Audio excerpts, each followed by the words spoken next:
What I'm going to do is change the diaphragm on my Mikuni carbs off my 87 Yamaha Virago.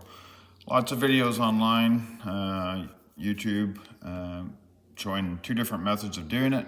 One method shows to actually cut this plastic ring which holds the diaphragm onto the slider for your carburetors. Another method, which is a little less invasive, is actually removing the diaphragm from the two plastic rings. There's also one on the bottom. It's actually pinched in there with a little groove. You'll see it when I show the new diaphragm, which is here. I got these from a supplier in the UK. They're nicely done, nice, beautiful quality. I've already done the first carburetor and it went really well. I'm hoping the second one will go well as well. So in the first step we want to do is this is the original diaphragm, probably been on the carb since it was new. There is wear marks on it, may not be, you can see one right off the end of my thumb. There's numerous spots where the membrane is worn slim, or thin rather. There's a particularly bad one right there. They were sliding in the carburetors before I took them all apart with a bit of air pressure, and they were moving up and down, but you know, I'm just refurbishing this bike for my own enjoyment because I like to rebuild things, and the parts are available, so I thought I'd give it a try. So the first thing I want to do, I'm going to put a little bit of silicone lubricant just around the ring, just to help the diaphragm release, and then I'm going to gently pull, and hopefully the diaphragm will release. It did nicely on the first one. Of course, I didn't bother to record that one, but we're going to see how this one goes. If it tears, well, unfortunately, you don't want it to tear and then leave pieces behind. So what we're going to have to do is gently pull it until it's probably been in there for, well, since original, or at least a number of years. So the trick is to just, once it releases, it should let go quite nicely. I'll put a bit of lubricant on the back side. Let it work its way down. And again, just gently try to separate the diaphragm from the ring. I've got a little plastic one I'm going to use. You'll see it when I go to put the new diaphragm on. Is just to pry apart the rings a little bit. Like I said, it's probably doesn't want to give it up because it's been there forever. So I'm just trying to open the gap between the two rings, the top and bottom one, and hopefully that will be enough to release the diaphragm from its resting place. There seems to be some movement. The diaphragm does seem to want to, and it doesn't want to turn, which, it's just, as I was warned or advised from the supplier in the UK about doing these, is be patient. There's no rush to do this job. You don't want to damage anything. These sliders and your diaphragms are very expensive if you can get them. And we'll just see if it will let go.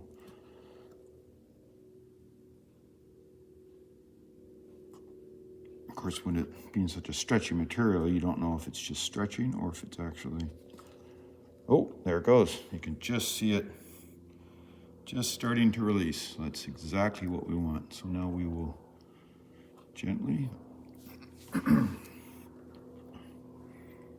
see, now you can see the gap between the top and bottom rings. And we'll just ease it out. Just nice, steady pull. Don't try to do too much at a time. And then it'll eventually, okay, just back it off a little. So I'm trying to do this and keep it in the camera angle as well. And we're almost at the end. Steady pulls, and there she is. That is the original boot. So I keep calling it a boot, it's actually a diaphragm. And there's the, there you can see the two rings that hold it in place. So it's never glued. And you can probably see on here, there's a little tiny lip that rests inside a groove on the bottom ring, when you can see how tight that is together. So the trick now is going to be to get the new boot, just like I did the last time, and that one went very well. I'm just gonna work this top ring, it should rotate. As I said, it's been there a long time, which will, I think, help with the installation. Just give that a bit of a turn. There we go. And I've left the needles in. You can take the needle out if you wish. There's a little screw in the bottom there. I didn't bother. I said, why create more work? I just have to be careful that it's there, not to damage that needle. Otherwise, I'll be buying more parts. Okay, so the top ring does rotate. Let's put a little bit of spray on there. Oops, sorry. You want to get it inside there, so that when the new diaphragm goes on, it has lots of lubricant. It's just, yeah, I'm just prying it apart with my plastic spoon. You do not want to use anything sharp. If you damage that diaphragm, you'll be placing an order for new ones. So I'm just making sure that will come apart.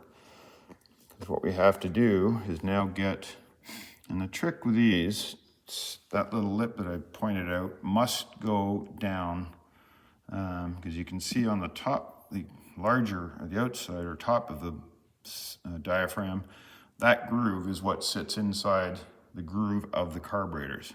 So that's how it sits, just like that. So it's got two little ridges, make sure they both point down. So I'm just going to slip this on from the bottom, and then just work it up. And now the trick is I want to get that little lip of the diaphragm just to sit on the groove between the two discs. And you can just gradually work it around. As I said, be gentle. Take your time. The rubber is fairly strong, but again, it has its limitations, so just gradually work it around. Hopefully this shows up well on the camera or in the video. So just get it. Right now we're just positioning the diaphragm on the two rings, and then we'll start sliding it between the two rings, and that will lock it in place. Of course, what might be happening is it might be slipping off, but I think we're coming. Oh, there we go. Oops. Oh, okay, this one's a bit more fiddly than the first one. That should have been the one I recorded. Okay, I guess I'm gonna have to hold it around the back, and just because it keeps wanting to slide off, just like that, and that. Try and hold it in place, just ease it up. And it comes right off. Okay, well, I'll just start over again. Okay, slide that all the way up.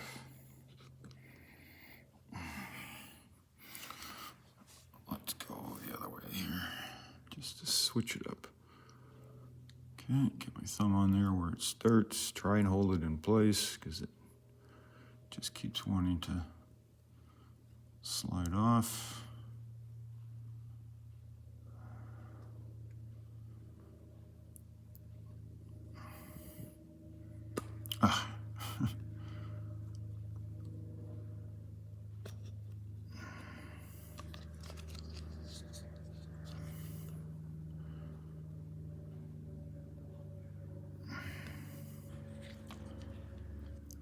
Probably pulling it a bit too hard, which is why it's just sliding off the top. Okay. Maybe third time's a charm. Good. Ooh, ooh, ooh, didn't like the sound of that.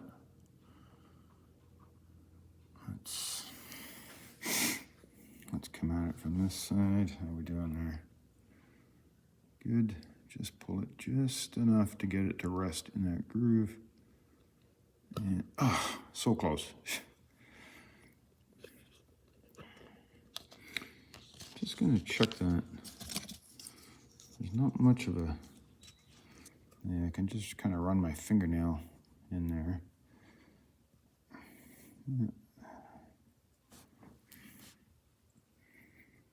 Well, it should be okay. It's just, once I get the little ridge at the bottom to sit in the groove, then I can start working it in with my plastic knife. Okay, let's go again. Okay, and there, oops.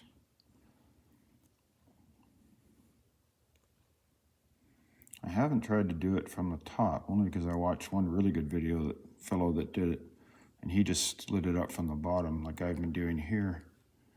And it seemed to work pretty well. Like I said, the first one of the two went really well. Like,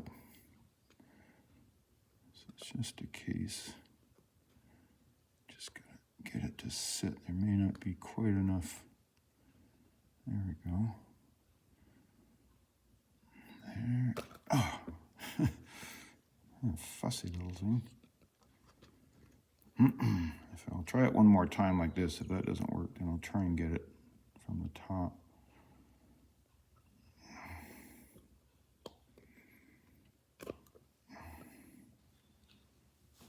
Sorry, I got the camera. I'm looking at the slider and not watching where it's positioned on the video.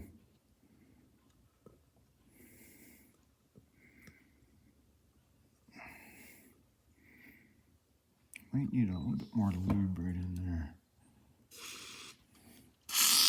Put some on the inside as well. Maybe that's what's happening.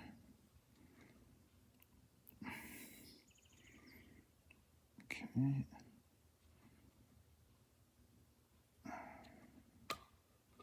it just keeps popping out.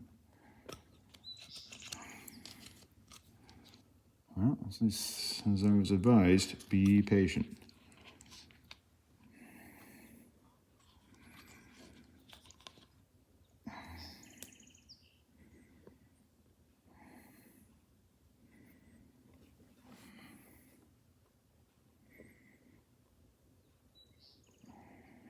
Okay. Just keep working around. I got my, okay. And there. Okay, we now have the diaphragm. The first one I did, I looked at it like this and I went, oh, I've got it on upside down. And then I realized, no, wait a minute, that's not right. It is right. Okay, so now, come back with clean some of the silicone off my hands. I can't grip the thing. Try and get a bit of light on the project.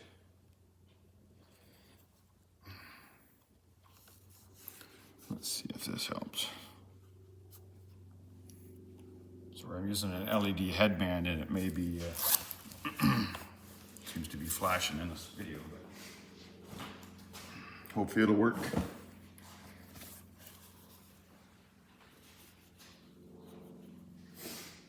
Okay, so let's see, let's get some more lubricant on there. Lubricant is your friend.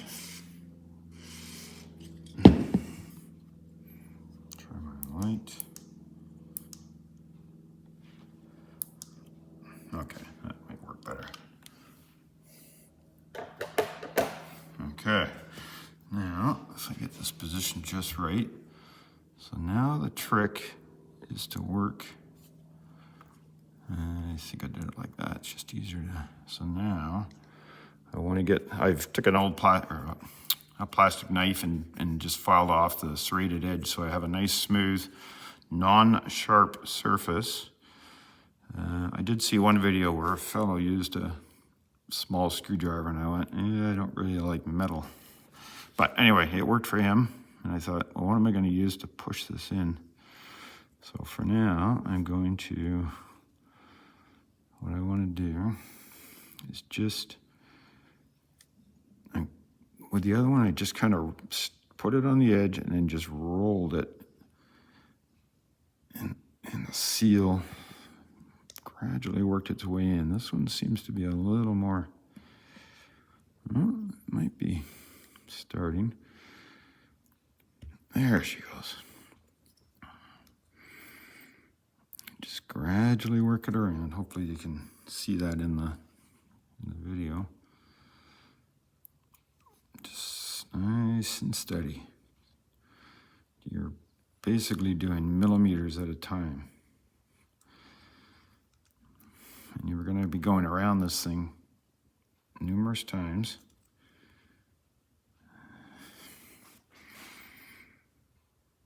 I think it's going in. Let me start back a little further.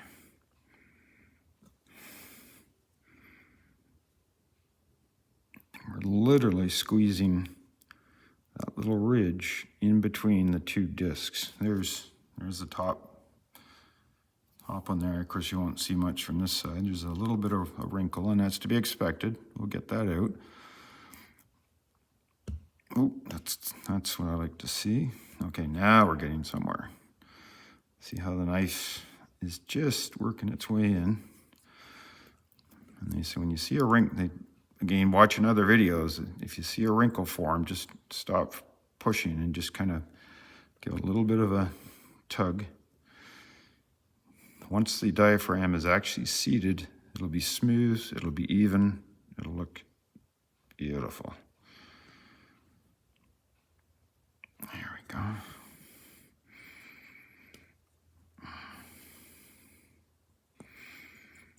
Okay, you can just start to see a little gap. Hopefully you can see it forming right in there. That means the seal, and of course there's wrinkles. That means the rubber is going somewhere. Okay, there's a good one. Now we're getting somewhere.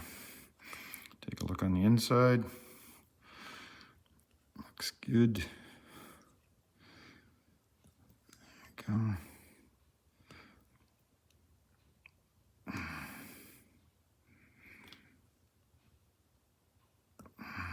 Okay, I think we're getting close. The only way there is a little tab on the upper ring that sits in its own little spot on the carburetor. That's a good way to tell, obviously, that you've gone all the way around, is by looking at that. That's the only indication that you've actually rotated at 360 degrees. It's just by keeping track. See how that just kind of smoothed out? There was a little bit of a wrinkle, but we're just going to keep going around. Nice and slow, a little bit at a time. And you can see how the misshapen it is. Let's see if I can get that. So that means that these two pieces aren't fully, they're not pushed in yet, but we're just going to keep working around. There you go. The discs seem to be a little bit tighter here for some reason. I don't know why. But there, we just keep going around.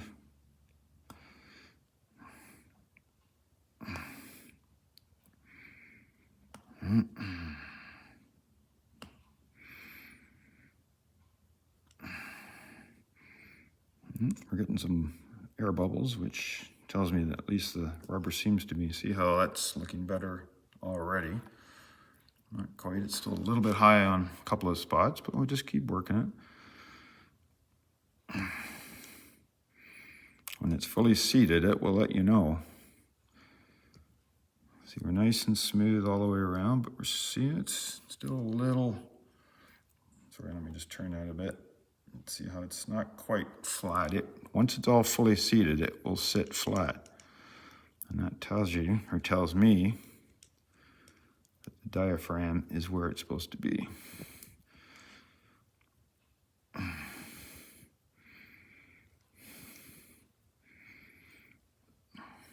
Okay, that's Let's see where the camera is. Yeah, it's looking pretty good.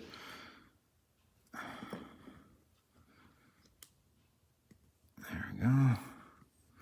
Just give that a turn. The other one turned a little bit easier, but as I said, this one, what I'm gonna do now is just gently pull on the rubber. I think we're pretty much seated, but I just felt something move there. Okay, just little, gentle little pulls. One, I'm making sure that there's no wrinkles in the diaphragm. But I also want to make sure that the little lip has seated itself in its groove in between the two discs. We can't see that because it is such a small space. And then looking at, get that turned a bit, see how flat that is? That's actually looking pretty good. So I'm just gonna, where's my tab? I'm just gonna go around one more time just to see. I think we're pretty much there though.